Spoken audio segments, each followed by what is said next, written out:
청개구리. 연못가에 엄마 청개구리와 아들 청개구리가 살고 있었어요. 아들 청개구리는 언제나 엄마 청개구리의 말을 거꾸로만 들었지요.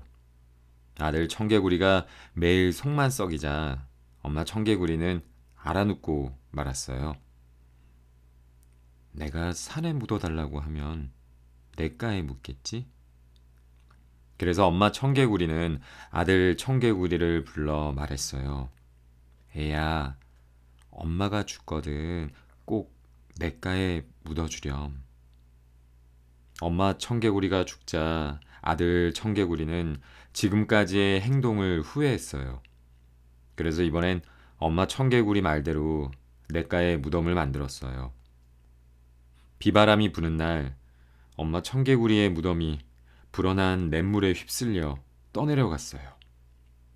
아들 청개구리는 발을 동동 구르며 울었지요. 그래서 지금도 비가 오는 날이면 아들 청개구리는 엄마 청개구리의 무덤을 생각하며 개굴개굴 운답니다. 소가 된 게으름뱅이. 어느 마을에 놀고 먹기 좋아하는 게으름뱅이가 살았어요. 놀기만 하는 게으름뱅이 아들에게 화가 난 어머니는 아들을 내쫓았어요. 집을 나온 게으름뱅이는 낡은 초가집 앞을 지나게 되었어요. 마당에서 한 할아버지가 소머리 모양의 탈을 만들고 있었지요. 할아버지, 탈을 한번 써봐도 되나요? 그만두시오. 이건 함부로 쓰면 큰일이 난다오. 하지만 게으름뱅이는 할아버지의 말을 듣지 않고 탈을 썼어요. 그러자 게으름뱅이가 진짜 소로 변하고 말았어요. 할아버지는 소가 된 게으름뱅이를 시장으로 끌고 갔어요. 이 소는 물을 먹으면 죽으니 조심하시오. 어느 농부의 집에 팔려간 게으름뱅이는 하루 종일 일을 해야 했어요. 부지런히 살았다면 이런 일은 없었을 텐데. 이렇게 평생 소로 사느니 차라리 물을 먹고 죽는 게 낫겠어. 무밭으로 뛰어든 게으름뱅이는 아작아작 물을 먹었어요. 그런데 게으름뱅이가 점점 사람으로 변하는 게 아니겠어요? 집으로 돌아온 게으름뱅이는 부지런히 일하며 어머니와 행복하게 살았답니다. 은혜 갚은 호랑이. 어느 깊은 산골 마을에 마음씨 착한 의원이 살고 있었어요. 추운 겨울날 아기 호랑이 한 마리가 의원을 찾아왔어요. 의원님, 저희 아버지 목구멍에 뼈가 걸렸어요. 도와주세요. 의원은 아기 호랑이를 따라 호랑이 굴에 갔어요. 자, 입을 크게 벌려보시오. 의원은 아빠 호랑이의 목구멍에 손을 집어넣어 뼈를 꺼냈어요. 덕분에 살았습니다. 이 은혜는 꼭 갚겠습니다. 의원님. 며칠 뒤 한방눈이 펑펑 내려 산골 마을이 온통 하얗게 뒤덮였어요. 의원은 눈 때문에 아랫마을로 음식을 구하러 갈 수 없게 되었지요. 큰일이군. 식량이 다 떨어졌는데 어찌할꼬. 다음날 아침 마당에 호랑이가 가져다 둔 멧돼지가 있었어요. 의원은 호랑이 덕분에 식량 걱정을 덜었지요. 그런데 계속되는 추위 때문에 의원의 아내가 큰 병에 걸리게 되었어요. 약초를 캐기 위해 산속을 헤매던 의원은 춥고 지쳐서 쓰러지고 말았지요. 의원님, 정신 차려보세요. 의원이 정신을 차려보니 아빠 호랑이가 의원을 감싸고 있었어요. 아빠 호랑이는 의원에게 약초를 주며 말했어요. 이걸 아내에게 먹이세요. 의원의 아내는 호랑이가 준 약초를 먹고 병이 깨끗이 나았어요. 마을 사람들은 호랑이를 칭찬하며 마을에 비석을 세워 주었답니다. 효녀 심청. 어느 마을에 앞을 보지 못하는 심학규라는 선비가 살았어요. 사람들은 선비를 신봉사라고 불렀어요. 아내가 죽자 신봉사는 혼자서 딸 심청이를 정성껏 키웠어요. 15살이 된 심청이는 품팔이를 다니며 아버지를 모셨지요. 어느 날 강을 건너던 신봉사는 실수로 개울에 빠지고 말았어요. 때마침 그곳을 지나던 스님이 신봉사를 구해 주었지요. 부처님께 공양미 300섬을 바치면 눈을 뜰 수 있을 텐데. 솔깃한 신봉사는 무턱대고 공양미 300섬을 바치기로 약속했어요. 하지만 신봉사와 심청이는 걱정이 되었어요. 약속한 쌀 300섬을 준비할 돈이 없었거든요. 이튿날 처녀를 사겠다는 어부들이 나타났어요. 어부들은 인당수의 파도를 가라앉히기 위해 제물로 바칠 처녀를 찾고 있었지요. 그 말을 들은 심청이는 얼른 뛰쳐나갔어요. 제가 가겠어요. 대신 쌀 300섬을 주세요.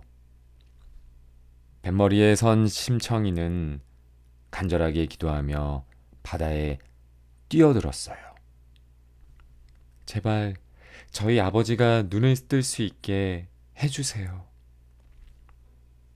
심청이가 인당수에 뛰어들자 거센 파도가 순식간에 가라앉았어요. 얼마 후 인당수 위에 아름다운 연꽃이 피어올랐어요.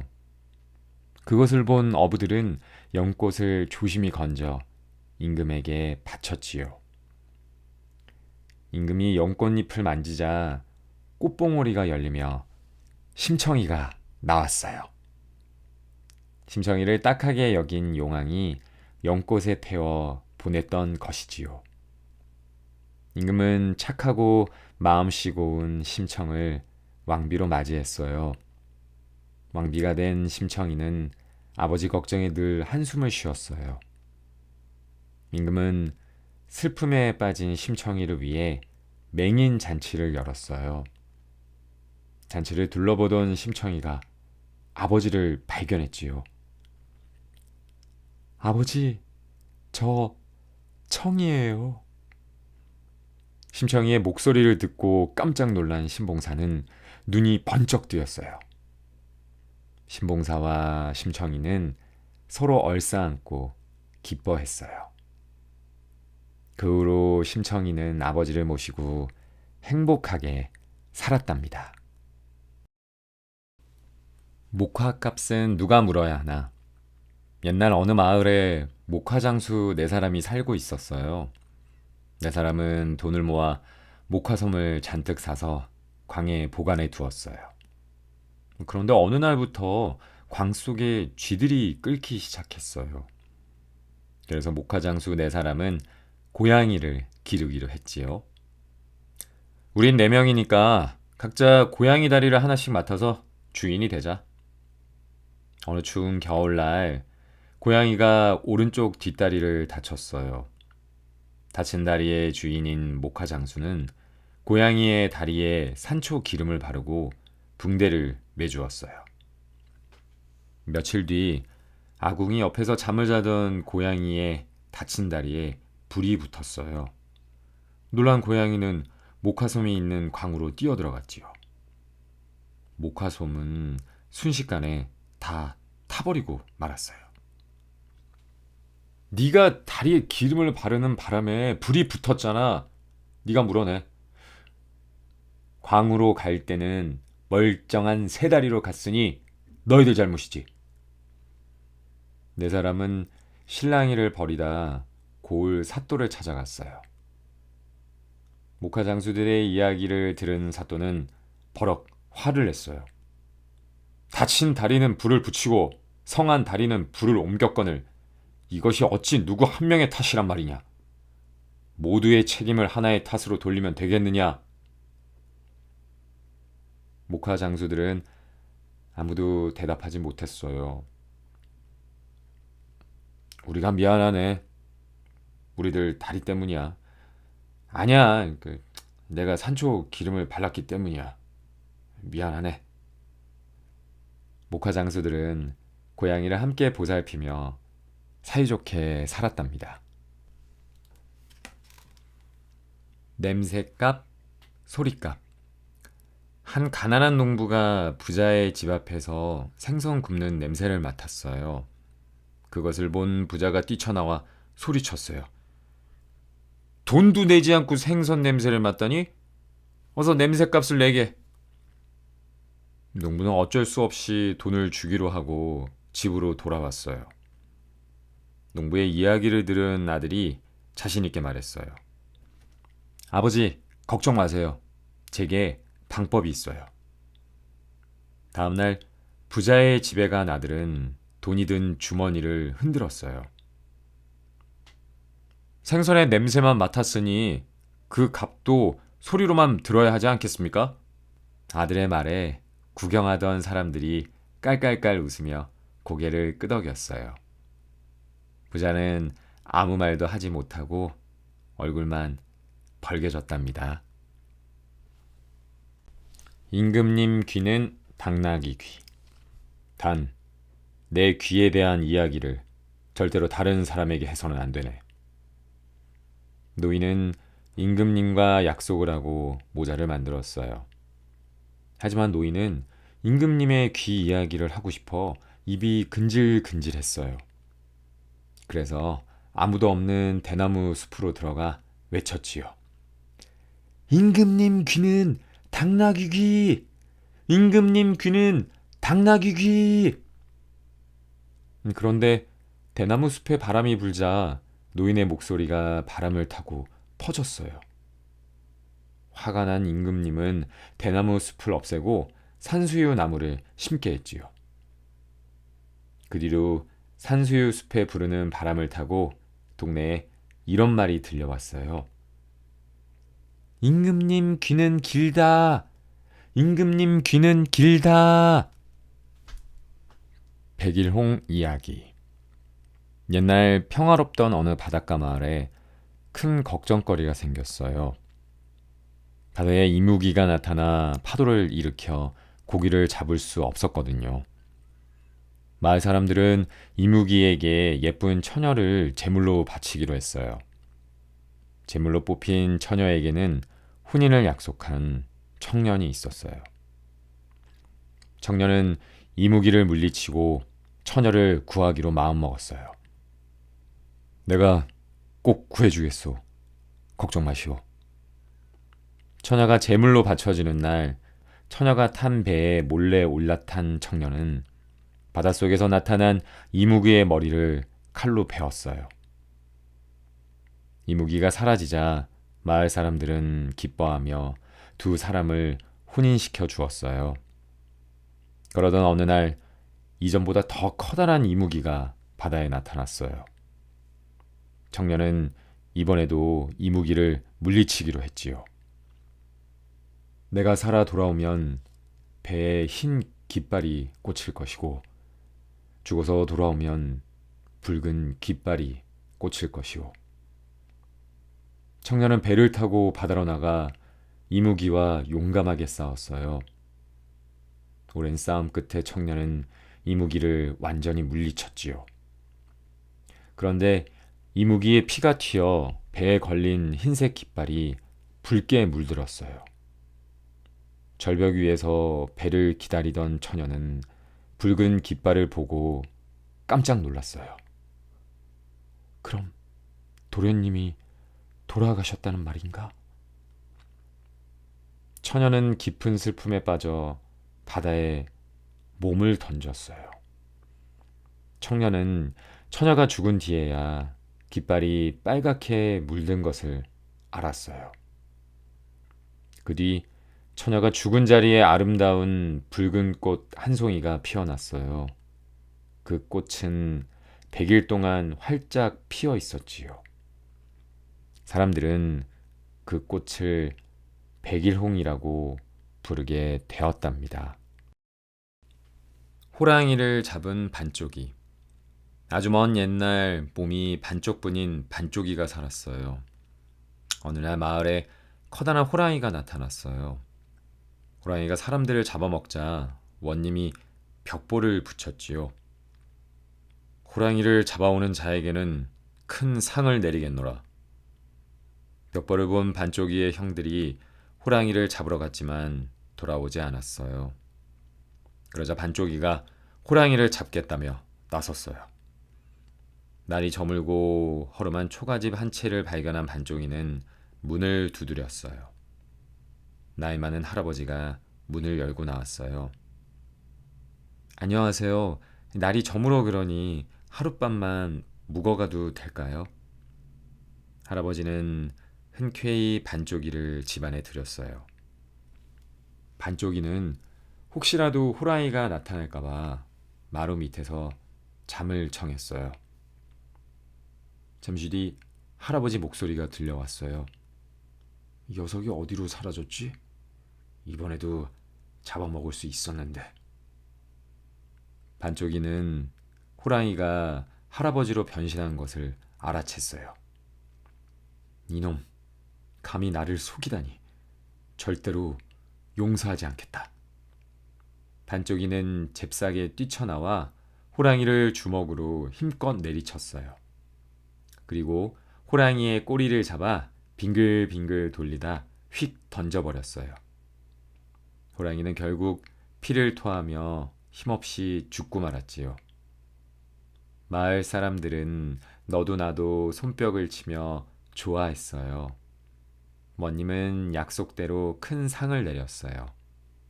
그 뒤로 반쪽이는 부모님과 행복하게 살았답니다. 콩쥐와 팥쥐. 마음씨 착한 콩쥐가 아버지와 함께 살고 있었어요. 아버지는 어머니가 없는 콩쥐를 위해 새 어머니를 들였어요. 새 어머니는 팥쥐라는 딸을 데리고 왔지요. 아버지가 세상을 떠나자 새 어머니는 콩쥐를 구박하기 시작했어요. 새 어머니는 콩쥐에게 나무 호미로 자가밭을 매게 하고 밑이 깨진 항아리에 물을 채우게 했어요. 그런데 검은 소가 나타나 밭을 갈아주고 두꺼비가 구멍을 막아주어 콩쥐는 새 어머니가 시킨 일을 해낼 수 있었어요. 새 어머니는 콩쥐에게 더 어려운 일을 시키기로 했어요. 나와 팥쥐는 원님 아들 생일잔치에 다녀올 테니 그동안 너는 벼 9섬을 찧어놓고 명주 9피를 짜놓아라. 콩쥐가 벼를 찧으려 하자 참새떼가 날아와 벼 껍질을 벗겨주었어요. 이번엔 명주를 짜려는데 하늘에서 예쁜 선녀가 내려왔어요. 명주는 내가 짜놓을 테니 너는 이 비단 옷을 입고 잔치에 다녀오렴. 잔치에 나타난 콩쥐를 본 새 어머니는 화를 냈어요. 하라는 일은 다 끝내고 온 게야? 콩쥐는 놀라서 신고 있던 꽃신이 벗겨진 줄도 모르고 잔치집을 뛰쳐나왔어요. 콩쥐의 꽃신을 주운 먼님 아들은 꽃신의 주인을 찾아다녔어요. 그건 제 꽃신이에요. 팥쥐가 꽃신을 억지로 신으려고 했지만 발이 맞지 않았어요. 원님 아들은 콩쥐에게도 꽃신을 신어보도록 했어요. 꽃신은 콩쥐의 발에 꼭 맞았지요. 드디어 꽃신의 주인을 찾은 원님 아들은 무척이나 기뻐했어요. 원님 아들과 콩쥐는 서로가 마음에 들었지요. 이듬해 두 사람은 성대한 혼례를 올리고 행복하게 살았답니다. 금도끼, 은도끼.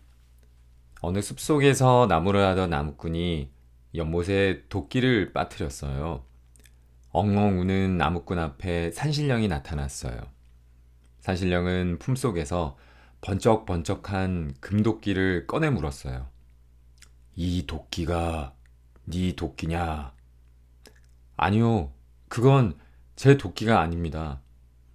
이번엔 산신령이 은도끼를 꺼냈어요.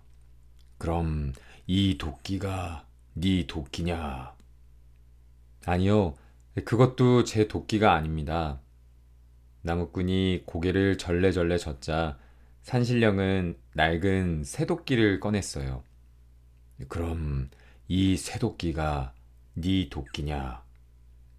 예, 그 쇠도끼가 제 도끼입니다. 허허, 정직한 청년이로구나.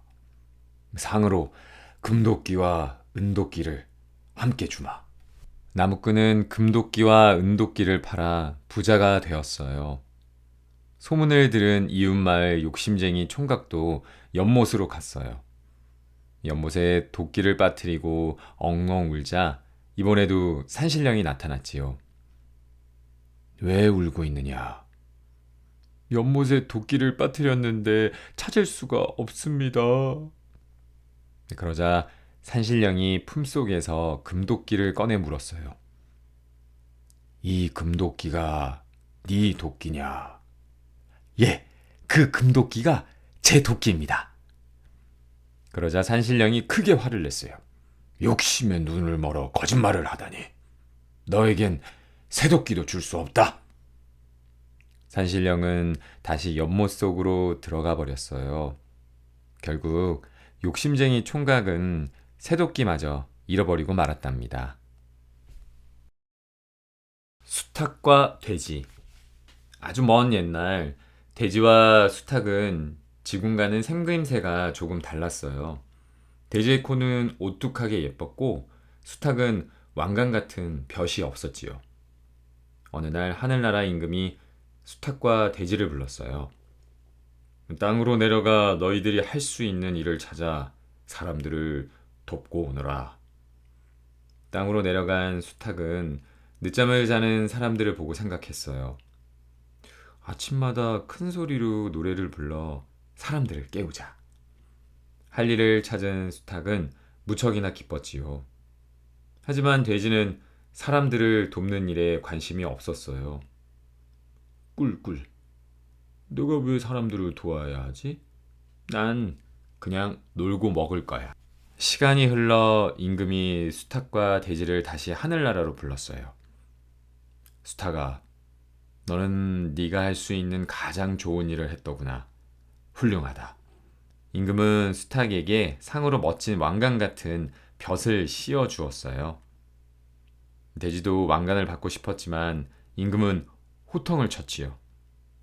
너는 매일 게으름만 피웠으니 벌을 주겠다. 임금은 돼지의 예쁜 코를 꾹 눌러 납작하게 만들어 버렸답니다. 요술 항아리. 어느 부지런한 농부가 땅속에서 항아리를 발견했어요. 농부는 항아리를 집으로 가지고 왔지요. 농부는 얼마 남지 않은 쌀을 항아리에 쏟아 부었어요. 그런데 갑자기 윤기 나는 쌀이 항아리에 한가득 차오르지 뭐예요? 농부는 혹시나 하는 마음에 엽전을 넣어 보았어요. 그러자 엽전이 항아리 가득 차올랐지요. 요술 항아리 그러구나. 나는 이제 부자다. 만세! 농부에게 땅을 팔았던 욕심쟁이 영감이 항아리 이야기를 들었어요. 욕심쟁이 영감은 당장 농부를 찾아갔어요. 이보게, 내가 판 것을 바치지 항아리가 아니야. 항아리를 돌려주게. 무슨 소리입니까? 영감님은 항아리가 묻혀있는 줄도 몰랐잖아요. 결국 두 사람은 고을 원님을 찾아갔어요. 하지만 원님도 항아리를 보자 욕심이 생겼어요. 그 이웃 간의 싸움을 일으키는 못된 항아리로군. 저 항아리는 그 나라에서 보관하겠네. 썩 물러들어가시게. 원님은 항아리를 방 안에 들여와 무엇을 넣어볼까 궁리했어요. 원님이 항아리에 넣을 물건을 찾으러 간 사이 항아리를 들여다보던 원님의 아버지가 그만 발을 헛디뎌 항아리에 빠지고 말았어요. 아들아! 아들아! 이 애비 좀 꺼내다오. 원님이 얼른 아버지를 꺼냈지만 아버지는 계속해서 나왔지요. 내가 진짜야. 아니야, 넌 가짜고 내가 진짜야. 원님의 아버지들은 서로 자신이 진짜라고 싸우기 시작했어요. 내가 욕심을 부려 화를 불렀구나. 이 못된 항아리. 원님은 항아리를 작대기로 힘차게 내리쳐 깨뜨려 버렸답니다.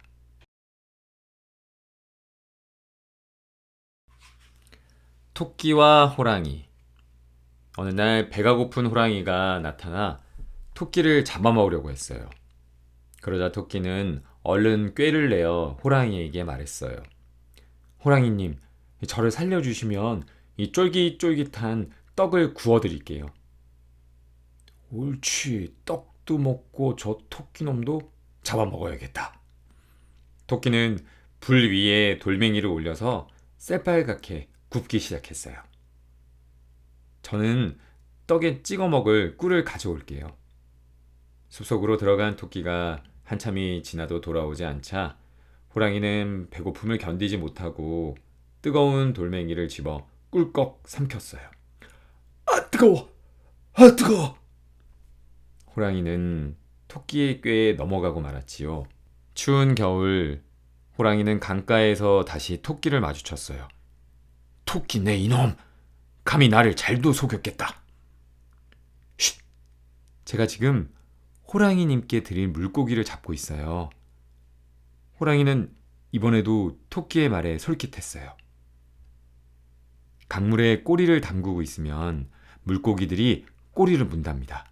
제가 물고기를 구울 땔감을 구해올 테니 물고기를 잡고 있으세요.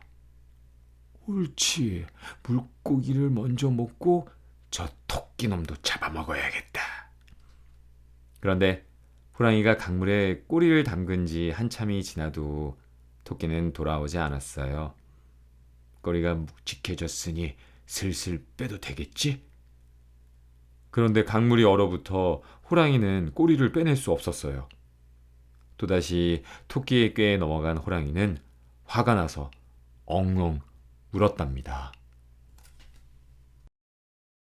건우와 직녀.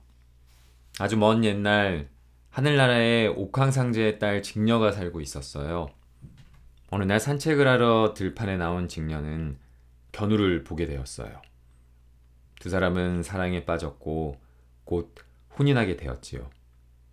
그런데 결혼한 두 사람이 일은 하지 않고 놀기만 하자 옥황상제는 화가 났어요. 지금부터 각각 동쪽 서쪽 하늘 끝에 머물도록 하여라. 7월 7석 단 하루만 만날 수 있는 기회를 주겠다. 두 사람은 결국 훌쩍훌쩍 눈물을 흘리며 헤어졌어요. 드디어 7월 7석 밤이 되자 견우와 직녀는 은하수로 달려갔어요. 하지만 은하수가 너무 넓어 도저히 만날 수가 없었어요. 두 사람은 서로를 바라보며 하염없이 눈물만 흘렸어요. 매년 7월 7석이면 두 사람의 눈물이 지상에 홍수를 일으켰지요. 매년 홍수가 일어나자 지상의 동물들이 회의를 열었어요. 이렇게 매년 홍수가 나다가는 정말 큰일이 나겠어요. 우리가 힘을 합쳐 두 사람이 만날 수 있도록 다리를 만들어 줍시다. 시간이 지나 또다시 7월 7석이 되었어요. 두 사람은 까마귀와 까치가 만든 다리를 건너 만날 수 있게 되었지요. 직녀, 다시는 못 보는 줄 알았소. 우리가 다시 만나다니 정말 꿈만 같아요. 그 후로 해마다 7월 7석이 되면 견우와 직녀는 까마귀와 까치가 만들어준 다리를 건너 만났어요. 사람들은 이 다리를 오작교라고 불렀답니다. 토끼의 재판. 길을 가던 나그네가 깊은 구덩이에 빠진 호랑이를 보았어요. 나그네님, 제발 저 좀 구해주세요. 은혜는 꼭 갚을게요. 나그네는 기다란 장대로 호랑이를 꺼내주었어요. 그런데 호랑이는 은혜를 갚기는커녕 나그네를 잡아먹으려고 했어요. 잠깐, 저기 당나무와 황소에게 나를 잡아먹어도 되는지 물어나 보자. 나그네는 당나무와 황소에게 상황을 설명했어요. 사람들은 우리를 온갖 가구와 종이로 만들면서 고마운 줄 몰라. 사람들은 우리를 평생 부려먹고 고기까지 가져가면서 고마운 줄을 몰라. 모두 호랑이의 편을 들자 호랑이는 신이 나서 입을 쩍 벌렸어요. 그때 저쪽에서 토끼가 깡충깡충 뛰어오는 것이 보였어요. 그럼 마지막으로 저 토끼에게 한 번만 더 물어보자. 나그네가 토끼에게 상황을 설명하자 토끼가 고개를 갸웃했어요. 에이, 나그네님이 이렇게 커다란 호랑이님을 어떻게 꺼내요? 어떻게 했는지 다시 보여준다면 믿을게요. 토끼의 말에 호랑이는 다시 구덩이 속으로 쏙 들어갔어요. 그러자 토끼는 얼른 구덩이에 걸쳐진 장대를 치워버렸지요. 이 은혜도 모르는 호랑이 녀석, 그 구덩이 속에서 평생 살아라. 호랑이가 엉엉 울며 꺼내달라고 빌었지만 토끼와 나그네는 뒤도 돌아보지 않고 그곳을 떠나버렸답니다. 팥죽 할머니와 호랑이. 팥죽을 좋아하는 할머니가 팥밭을 열심히 돌보고 있었어요. 그런데 갑자기 커다란 호랑이가 나타났어요. 아웅! 배가 고팠는데 마침 잘 됐군. 할머니는 오들오들 떨며 호랑이에게 말했어요. 호랑아, 제발 죽기 전에 팥죽을 마음껏 먹고 죽게 해주렴. 호랑이는 잠시 망설이다가 겨울에 다시 오기로 하고 숲으로 돌아갔어요. 겨울이 되자 할머니는 팥죽을 쑤기 시작했어요. 하지만 호랑이 생각을 하니 한숨이 푹푹 눈물이 찔끔 나왔지요. 그때 알밤과 자라, 물지똥, 송곳이 다가왔어요. 할머니, 팥죽 한 그릇만 주면 할머니를 도와줄게요. 팥죽을 먹은 뒤 알밤은 아궁이 속에 자라는 물독 속에 들어갔어요. 물지똥은 부엌 바닥에 납작 엎드리고 송곳은 그 옆에 삐죽하게 섰지요. 이번에는 맷돌과 멍석, 지게가 다가왔어요. 할머니, 팥죽 한 그릇만 주면 할머니를 도와줄게요. 팥죽을 먹은 뒤 맷돌은 처마에 매달리고 멍석은 마당에 털썩 눕고 지게는 대문 옆에 우뚝 섰어요. 잠시 후 호랑이가 할머니를 찾아왔어요. 호랑아, 날이 추우니 일단 부엌에서 몸부터 녹이렴. 할머니 말대로 호랑이는 몸을 녹이기 위해 아궁이 앞으로 갔어요. 그때 아궁이 속에 숨어있던 알밤이 호랑이 눈으로 톡 튀었지요. 아이고 뜨거워! 호랑이는 뜨거운 눈을 식히기 위해 물독에 손을 담갔어요. 그러자 그 안에 숨어있던 자라가 호랑이 손을 쾅 물었지요. 호랑이는 펄쩍펄쩍 뛰다가 물지똥을 밟고 미끄러져 송곳에 등을 찔렸어요. 아이고 따가워! 도망가던 호랑이의 머리로 처마에 매달려 있던 맷돌이 뚝 떨어졌어요. 호랑이가 멍석 위에 풀썩 쓰러지자 멍석이 호랑이를 둘둘 감았어요. 지게가 멍석을 지고 뛰어가 깊은 강에 호랑이를 던졌지요. 호랑이를 물리친 친구들은 할머니와 함께 행복하게 살았답니다. 벽시 한 톨. 옛날 한 가난한 청년이 벽시 한 톨을 들고 여행을 떠났어요. 날이 저물자 청년은 어느 집에 문을 두드렸어요. 여행 중에 날이 저물었습니다. 하루만 머물게 해주십시오. 그리고 청년은 주인에게 벽시 한 톨을 맡겼어요. 이 벽시는 제가 가진 전부입니다. 그러니 절대 잃어버리면 안 됩니다. 청년이 잠들자 주인은 벽시를 마당에 던져버렸어요. 다음날 아침 청년이 벽시를 달라고 하자 주인은 대충 둘러댔어요. 밤사이 쥐가 먹어버렸어. 그럼 제 벽시를 먹은 쥐라도 잡아주십시오. 주인은 하는 수 없이 창고에서 쥐 한 마리를 잡아주었어요. 다시 여행을 떠난 청년은 날이 저물자 또 다른 집을 찾아갔어요. 그리고 이번에는 주인에게 쥐를 맡겼어요. 이 쥐는 제가 가진 전부입니다. 절대 잃어버리면 안 됩니다. 주인은 고개를 끄덕이며 쥐를 창고에 넣어두었어요. 그날 밤 창고를 돌아다니던 고양이가 쥐를 잡아먹어 버렸어요. 아침이 되자 주인이 미안해하며 말했어요. 이를 어쩌죠? 고양이가 그 쥐를 잡아먹어 버렸어요. 그럼 제 쥐를 먹은 고양이라도 주십시오. 주인은 하는 수 없이 고양이를 주었어요. 청년이 고양이를 데리고 여행을 다니다 보니 다시 날이 저물었지요.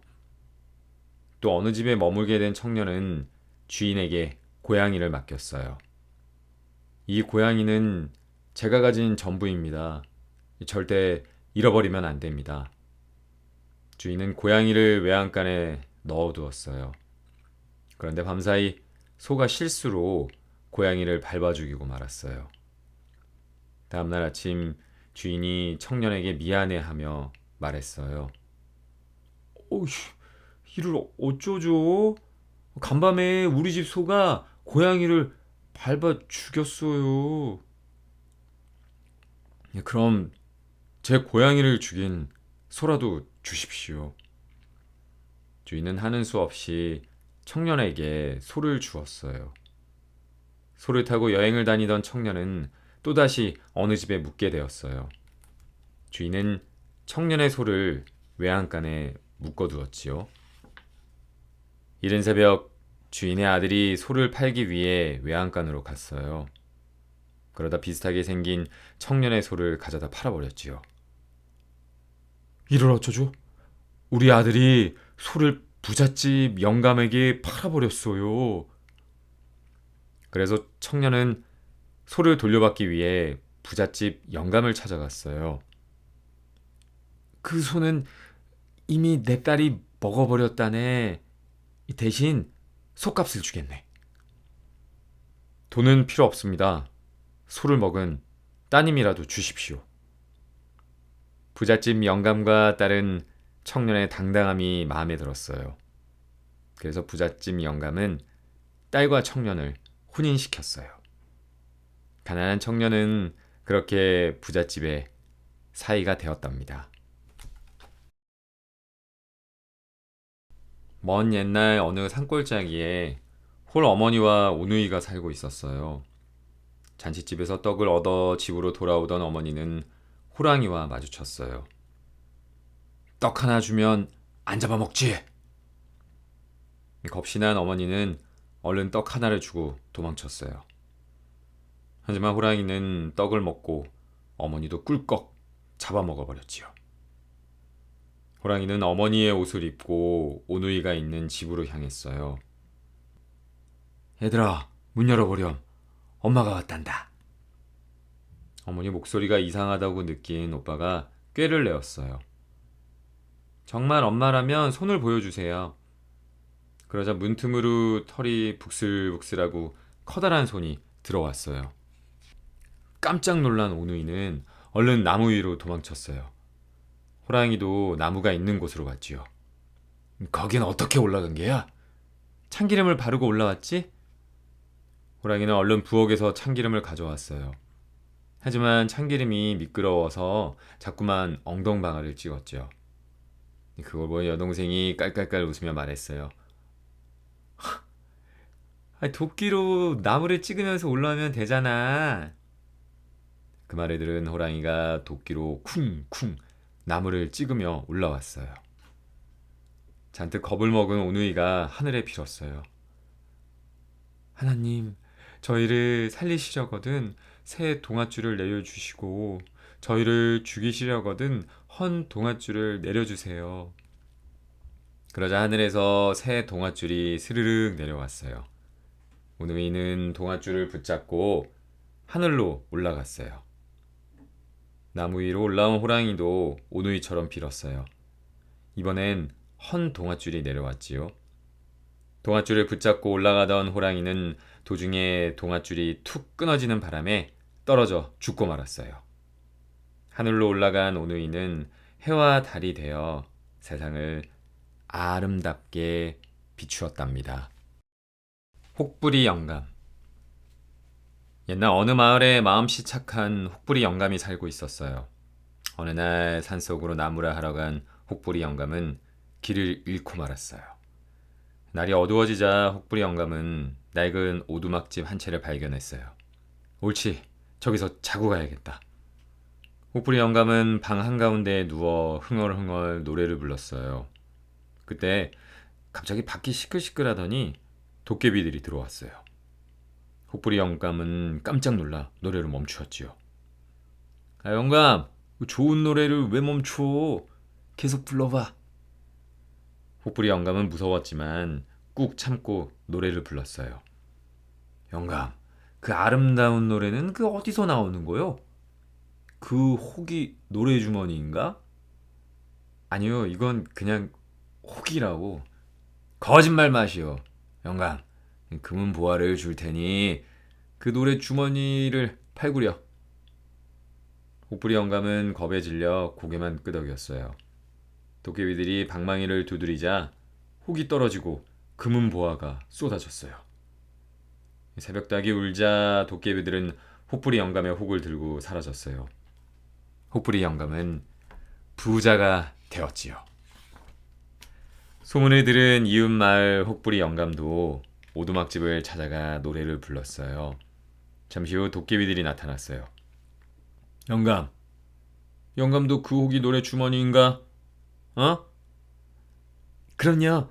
이 노래 주머니는 이전의 것보다 훨씬 좋답니다. 그러자 갑자기 도깨비들이 화를 냈어요. 네 이놈! 우리가 또 속을 줄 아느냐? 그렇게 좋은 혹 너나 가져라. 뚝딱! 그러자 욕심쟁이 혹부리 영감은 쌍혹부리가 되고 말았어요. 쌍혹부리가 된 욕심쟁이 혹부리 영감은 울면서 터벅터벅 산을 내려왔답니다. 요술 맷돌. 한 농부가 길가에 쓰러져 있는 노인을 보았어요. 농부는 노인을 집으로 데려와 죽을 끓여 주었어요. 기운을 차린 노인은 농부에게 맷돌을 하나 주었지요.